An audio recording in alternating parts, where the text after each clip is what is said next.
What's be two capital G here? So this video is a little bit late. Obviously, the North American WCQ has already started, but I wanted to make this video and get it out there before day 2, obviously. And I haven't done a video like this in a couple of years. I actually remember it was pretty fun. I did one for the 2015 North American WCQ when Necros was by far the heavy favorite to win the event. And I came out publicly and I said, Ritual Beast will win this damn event. Quote me on it. And I got so close. Two of them were in top 8. One of them finished day 1 after Swiss, and I was like, oh my god, Ritual Beasts are actually gonna win this event. I'm gonna be right. And you know, they ended up both losing in top 8, and I was like, I was close. But I think that Paleozoics are actually going to win the North American WCQ. Obviously, Zoodiacs are the heavy favorites, and I'm feeling pretty decent about my prediction. For one, if you guys have not heard, and I will talk about this on my What the Heck Happened at the North American WCQ 2017, the attendance has been record-breaking. It's almost 2,400 fucking people there. The event is big as hell, but I think that's good because all I think I need is about 125 people to play Paleozoic Frogs. But I know you guys are probably wondering, Cap, why on earth would you pick Paleozoics when obviously Zoodiac should be the deck that is favored? Pure Zoodiac will probably win the event, but I'm gonna go with Paleozoic Frogs for a couple of reasons. Number one, if you guys have been following the NA WCQ, at least the last 3 years, I've been following it closely since 2014, since the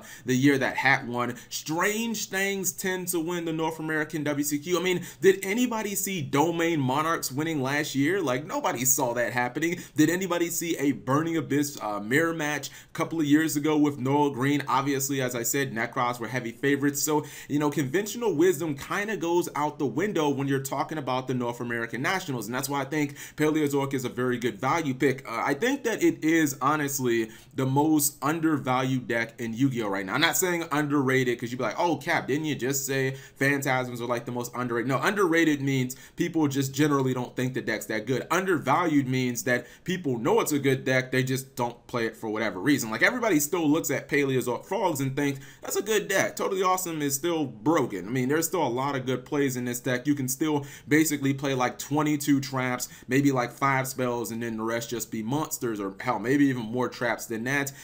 People just don't play Paleozoics because I guess they think that Zoodiac's better. But if you look at the past, right?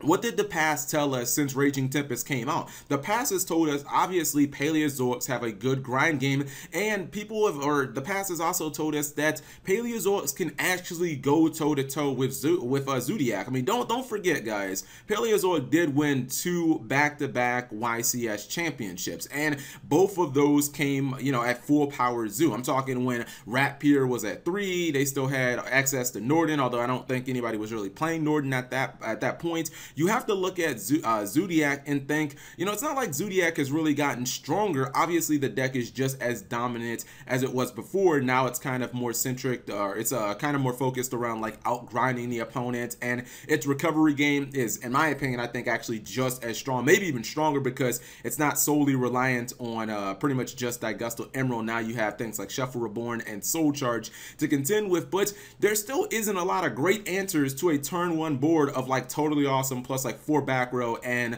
you know, maybe a Dupe Fraud to go alongside of that. I think that the board that Paleos can make turn 1 with that Totally Awesome still far exceeds anything that Zoodiac can do, because they don't have access to that Lunar Light Black Sheep Norden combo where they get to make a strong board and draw like 3-4 cards at the same time. So it's like the ceiling of Zoodiac has been significantly reduced, and now the deck is more predicated on hand traps. So I think that bodes well for Paleozoics. I think that the fact that it's been shown in the past that Paleozoics can outgrind Zoodiac is pretty much something that bodes well for them. And then you have to look at the way that a lot of Zoo players are just building their decks right now. They're basically building their decks to compete against the meta match. A lot of people who are playing Zoo are almost ignoring True Draco. They're just like, okay, you're clearly a lesser deck. So they're not really concerned with beating anything else in the meta. They're just concerned with beating each other. That's why you see things like Enemy Controller and other cards like Ghost Ogre. Those cards aren't all that good against Paleozoic. If you Enemy Controller a Paleozoic player, like, what are you taking?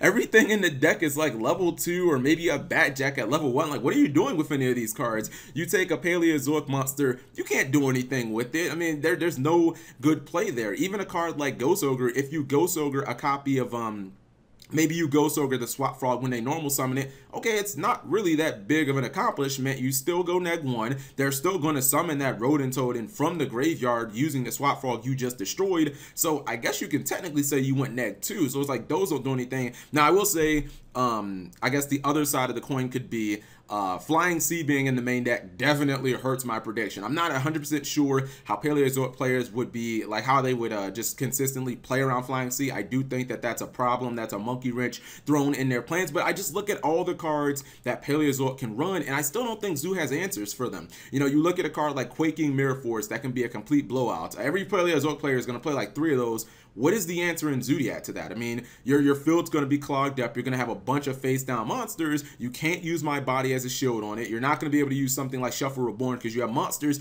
Where exactly are you going to find the answer to cards like that? I mean, just Mirror Forces in general that aren't the original Mirror Forces. These are still cards that Zoo struggle to play around, and a deck like Paleozoic can play 3 of them. I also think it's been a little overstated how Paleozoic, I guess, like auto loses to Masterpiece. The thing about it is, I mean, I expect probably 60% of the field to just straight be pure Zoodiac, so I don't think a lot of my Paleozoic players are going to be getting knocked out by Masterpieces. And you can also include things like Gamecill in the main deck of Paleozoic Frogs because it is a water monster. If it's dead in your hand, you can pitch it to special summon Swap Frog, so there's definitely some natural synergy. You can get it back from the graveyard from Totally Awesome if you do need to get it back, and it depends kind of how Masterpiece is summoned. If Masterpiece is not summoned by traps, okay, that Masterpiece is going to get fucked up. You activate that effect, that damn thing is going to get Solemn Striked, you're going to attack, it's going to run into a Mirror Force, yada yada yada. You get what I'm saying. Now if you get it on the field where it's unaffected by spells and traps, okay, yes, it might be a problem, but I'm kind of just crossing my fingers and I'm hoping that my Paleos won't run into that many Masterpieces because it is a hard card for the deck to out, but they do have a couple of ways. Maybe there's Cat Shark or some other random shit, but I do feel right now that Paleozoic is a very good value pick, and I think that if over half the field is going to be Zoodiac, if it's going to be like Euros where almost everybody is playing this one deck and this one deck is just smothering out everybody else, then we've already seen in the past the deck that has the best matchup against Zoo as far as like the good competent meta decks is Paleozoic, and that's why I'm banking on it being the good pick. And again, crazy things happen at Nationals, guys. If you look at the last 3 years, the favorite to win the tournament did not end up winning, so this could be just another example. But I could be completely wrong because when I pick Ritual Beast, obviously they didn't. Now, you know, if Paleozoics end up getting top 4, I'm gonna be like, yeah, I was, you know, pretty much 90% right. I still will claim that I was mainly right, even though I was still wrong in the end. So what do you guys think?